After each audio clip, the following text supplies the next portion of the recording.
Pero bago pa kami makarating sa bagsakan ng kawayan, di sinasadyang natapakan ng kalabaw ang tsinelas ni tatay.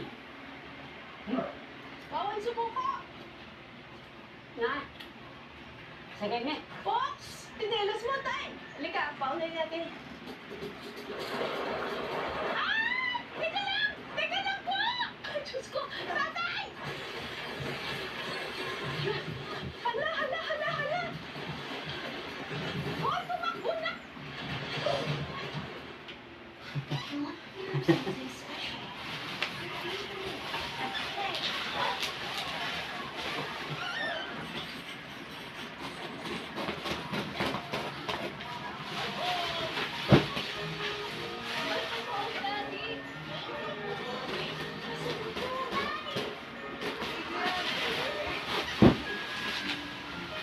This Christmas, give something special to the most generous ones in our lives.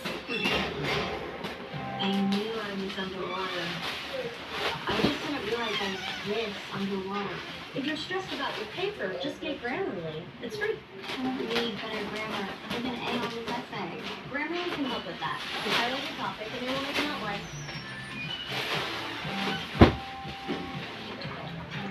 Nice. Hey, I think that's it. Welcome to the other side. Download Grammarly for free.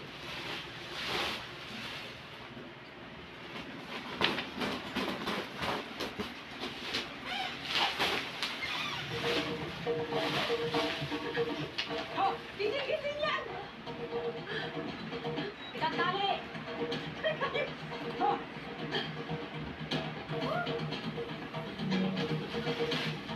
Ayaw kuminto!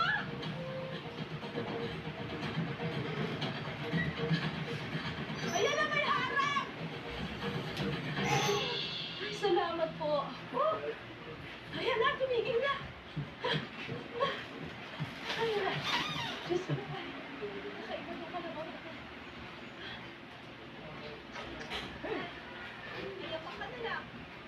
Ano nangyari sa tsinelas mo? Ano po yung sinelas ko po, ma? Tigtas? Opo. Hindi ba masakit yan? Masakit po, ma'am. Ay, nasugat na nga po yung paa ko, ma. Ano may sugat? Maghanap kaya tayo ng muna. Tsinelas! Ano ngayon na lang po, ma'am? Ang problema, Ay, ganun na, pero what? kailangan patungo sa bagsakan ng buho. May sugat na ang kanyang talampakan, pero hindi ito inintay ni Tatay Joseph. Ang mahalaga, ang bawat kawayan alang-alang sa mga anak.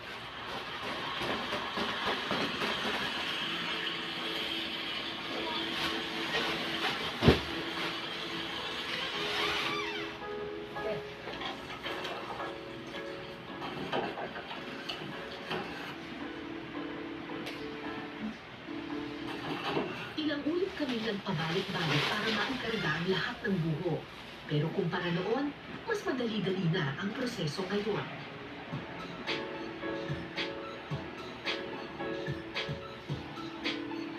Si Kwenta to.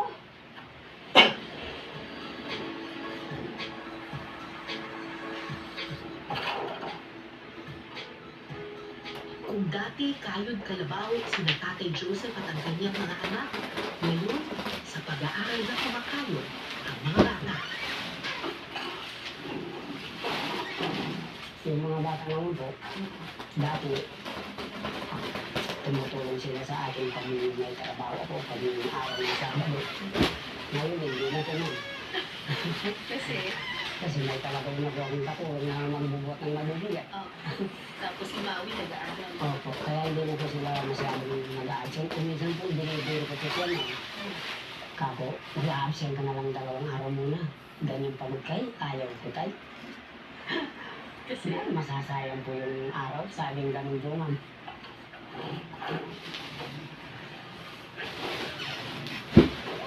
Makalipas ang ilang oras, naikarga na namin ang lahat ng buho sa truck.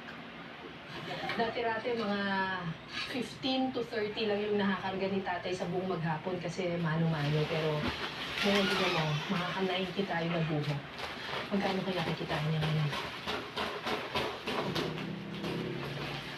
So yung isang buho ay 8 pesos, pero 90 to ang benta. 90 times, ano, marunong ka na ba mag-times? Hindi pa. Hindi pa. Na, paturo ka kay Maui. Opo. 90 times 8. 9 times 8, 72. 720. 720. Ay! Nang matapos ang pagbibenta, akala ko magpapahinga na si Tatay Joseph. Pero sayang daw ang araw, kaya magbibenta pa raw siya ng ibang produkto. So bukod ngayon sa buho, may iba pang pinagkakakitaan sila tatay. Kasi nga, mas mabilis na yung makakulita daw nila yung talaga. So, nangunguha sila ng puso ng saging.